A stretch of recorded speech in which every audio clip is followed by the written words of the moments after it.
Okay, in 4.7, we have absolute value inequalities.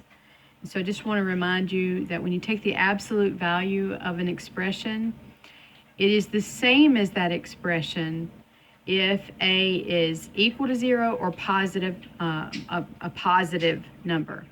It is the negative of the expression if A is a negative. Okay, so I'm just going to remind you that the absolute value of 3x plus 2 is equal to 4. And so what we have to do is create two expressions. The first one is this situation where it's the positive, it's the same as, so we just take this out and set it equal to 4 and finish solving. We're going to subtract 2 from each side, leaving 3x equals 2. Then we would divide by 3 on each side, leaving x is equal to 2/3.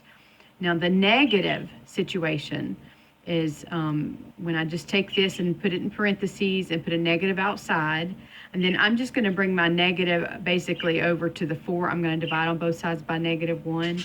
So that leaves now what's inside here, which is 3x plus 2, is equal to -4 now. And so I'm going to continue like I did over here. I'm going to subtract 2 from both sides, leaving 3x is equal to -6 now. -4 minus 2 is -6. Then I'm going to divide by 3 on both sides, and I'm left with x is equal to -2. So this is a kind of a refresher on absolute value equations.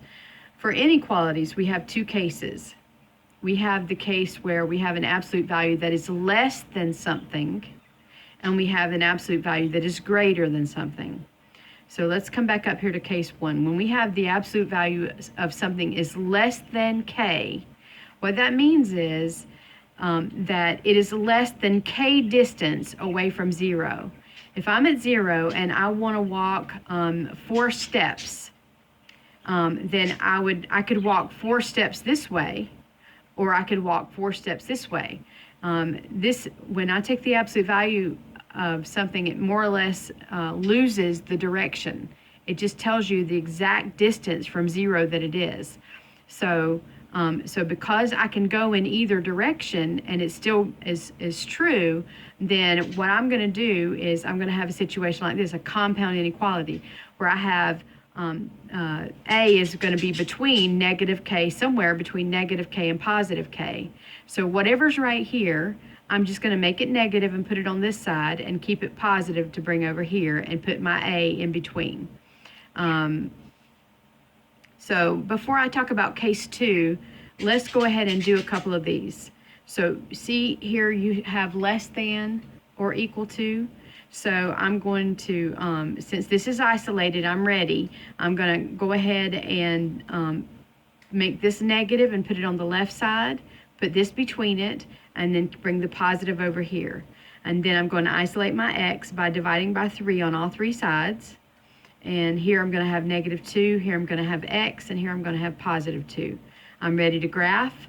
These are my critical points. -2 and +2 are my endpoints because I have equal signs. It's closed, so I have closed dots.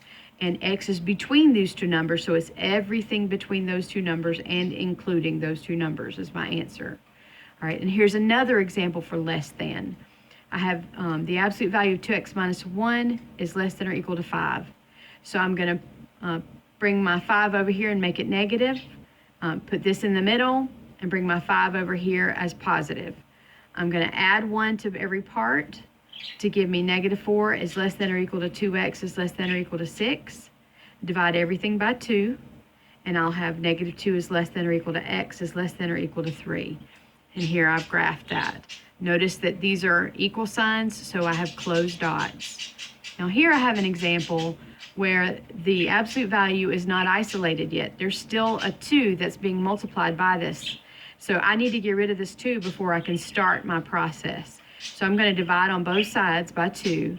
And now I have just the absolute value on the left, and I have less than 2 over here. So I'm going to bring this over here and make it negative, put this in the middle, and bring this down here. I'm going to subtract 3 from every part. And that gives me -5 here, x here, and -1 here. When I graph these, notice that there are no equal signs involved, so I have open circles here. Okay, now let's look at case 2. When you have case 2, it means that when it says the absolute value of something is greater than k, that means it's greater than k distance away from 0. So if I draw this again and I put my k and negative k in, then that means if it's outside of that, it's farther away from 0 than k is. That's what that means, greater than k away. And so, so in this case, I'm going to have two statements. The first statement is that a is going to be less than negative k. That's the stuff that's less than negative k. And over here is the stuff that's greater than positive k. A is greater than k. So I have this or this happening. And so I have some examples. So I just reminded you on this page of what we were looking at. And so here's my first example. The absolute value of x plus 2 is greater than 3. So I write my two statements. I write this and I make it less than the negative of that. And then I write it again and make it greater than that. And so here I just solve by subtracting 2 everywhere. And I have x is less than negative 5. That's this situation. The things that are less than negative 5 go that way. And then for my second statement, I subtract 2 everywhere and I get x is greater than 1. So here we have this end. This is where all the stuff is that's greater than 1. Okay, here's one more example. We have to isolate this guy first, so we're going to get rid of our plus 1 by subtracting 1 from both sides. Then we're going to get rid of our 3 by dividing by 3 on both sides. And we're left with the absolute value is less than or equal to 3. So I set up my two statements. I make it less than or equal to negative 3, and then greater than or equal to positive 3. And then I finish solving by adding 1, dividing by 2, and I end up with x is less than or equal to negative 1. So that's what this represents. I've got negative 1, and I included it because that's an equal sign. And that's all the stuff that's less than negative 1. And then here, I do the same thing, and I end up with x is greater than or equal to positive 2. So here's positive 2, and all the stuff that's greater than positive 2 goes this way, and because it has the equal sign, it's a closed dot. If I have the situation where I have an absolute value is less than a negative number, that is no solution. That can't ever happen. You can't have, if you take the absolute value of something, you're dropping the sign. And so the absolute value of something can never be negative. Okay, here we have the absolute value of x is greater than a negative number.